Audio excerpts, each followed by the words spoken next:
Hey guys, so today I wanted to make a video talking about why I think most people investing in Pokemon are going to fail.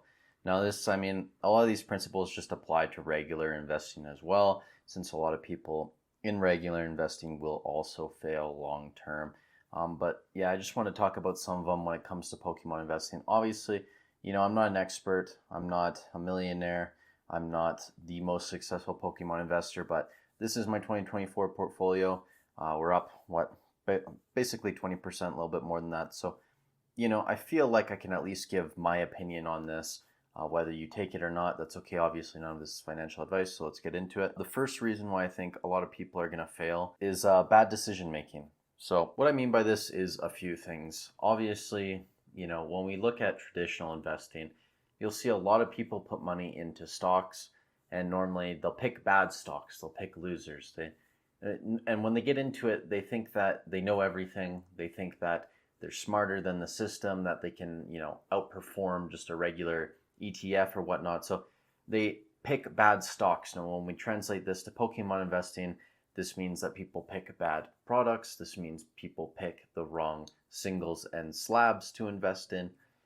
So for me personally, obviously, that's why I try and avoid, going out there and buying a ton of collection boxes, regular ETBs. Obviously, I screwed up with some tins, but I'm going to do okay on those certain tins. But there are lots of tins and collection boxes that are very bad you should stay away from. But also just, it's the reason I don't invest in any singles. I just have absolutely no singles and slabs. I go with sealed product because for me, I think it's a more foolproof method long term. And obviously, as you can see from my portfolio this year, Fusion, Chilling Reign, Brilliant Stars, Lost Origin, Paldea Evolved, all the booster boxes that I own are doing pretty well, even Silver Tempest and Astral Radiance. So that's the first thing, is just really bad decision making and being too overconfident and egotistical. Another thing on top of this is just being incredibly lazy when it comes to your investments. So the first thing is obviously you need to store your cards and your investments properly. Some people won't even buy silica packs. They won't store their things in proper boxes. They won't, stack it properly so it's efficient. It's not going to be damaged long term. They might leave cards out so they get sun damaged, etc. Like, just take an hour to, put a little investment to storing your product. I'm not saying that you need to go out and buy acrylic cases for every single one of your booster boxes. I definitely don't do that. I leave mine in my cardboard cases. I stack my cardboard cases in my closet. I'll put some silica packs in there as well. Just, my room's already in a good place where it's pretty climate controlled already. But just going the extra mile to make sure nothing gets damaged. Just don't be lazy that way. Also, in a sense of being lazy is just not being disciplined when it comes to wanting to potentially open product. You buy sealed product, you need to wait for it to grow over time, right? If you open that product, it's going to lose a lot of its value.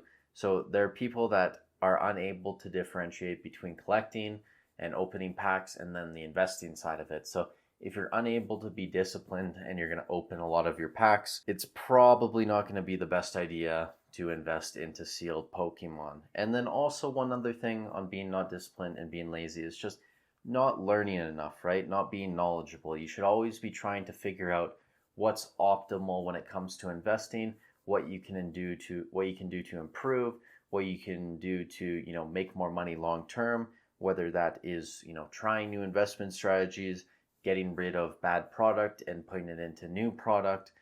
Networking is a huge thing, right? So going down to your local LGS, talking to the owner, building a relationship with them so you can potentially get a better deal if you buy a lot of product in the long term. Always reaching out to online stores, for example, Hobbiesville here in Canada, Catch a Card. 401 Games might be too big, but Catch a Card's pretty good. They're very communicative. They're a smaller brand, but there's tons of stores like that.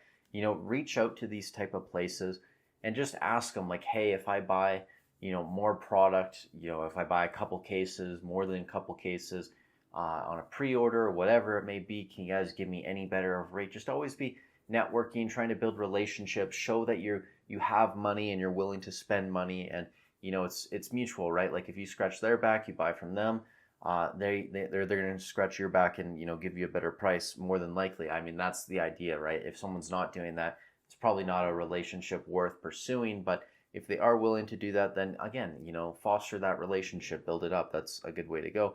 And then finally, just not finding ways to grow your budget. So I want to go a bit more in depth on this topic, and I'm going to start by reading the definition of investing. So investing is to put your money into financial schemes, shares, property, or other commercial ventures with the expectation of achieving a profit, right? So a lot of people only think of investing as a very long-term thing. You buy something, you forget about it, and they don't realize that short-term investing and flipping, just short-term flipping in general, is a form of investing, right? You're putting your money into a property or commercial venture or an object with the expectation of achieving a profit. So, obviously, a lot of people are going to say, well, if you sell it early, you're not going to make as much money as you could long term. And that's true, but there are times where it's worth doing that, right? It's worth churning and burning to make more money.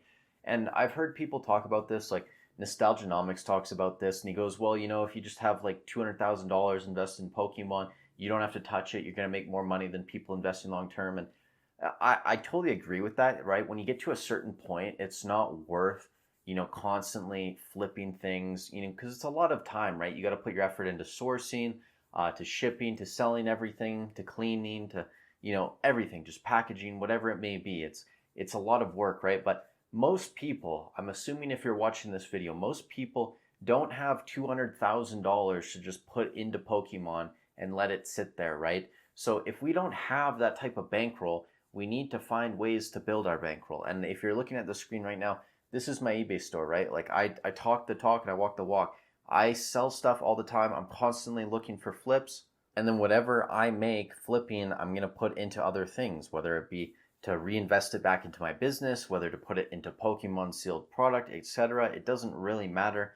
But the idea is, if you don't have millions and millions of dollars where you can just make passive income on it, essentially, you need to find a way to put in the work and to make that money and to build your bankroll so your passive investments will make more money long term, right? So that's just one thing about not being lazy. And I'm trying to see if there's anything else I want to add here. Oh, yeah, one thing. So basically, on this point, always look to arbitrage things, right? So say I have a Paradox Shift booster box, all right? Maybe I list it locally for $150 because Hobbiesville is running a sale, right? Like their boxes right now, $129.99 after tax. I can get a box for like $137-ish.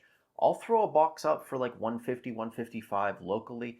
It probably won't sell, but it might sell, right?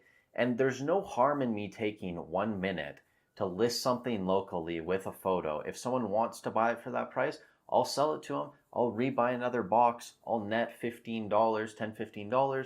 No harm foul. I mean, for me, it makes sense because it's only going to be a 5 to 10 minute investment, right? So it makes sense for me because I'm not a billionaire. I don't have tons of money lying around. For me, it makes sense, right? And for you, it may be different. You may have more money. You may value your time differently than that, and that's totally okay. The point of it all is just to try and find ways to arbitrage, try and find ways to flip and make more money, grow your, if as long as it's worth your time investment, right? Everything needs to be worth it. So you got to do the calculations, figure out for yourself if it's going to be worth it, but if it is, that is perfect. And in typical Bogota fashion, I am now being serenaded by someone outside, so I am going to stop the video here. If you guys enjoyed it, please leave a like on the video. I really appreciate it. If you're doing shopping on eBay or Hobbiesville, I have affiliate links in the description down below. With that said, thank you so much for watching. Stay safe wherever you are in the world, and I'll catch you in the next one.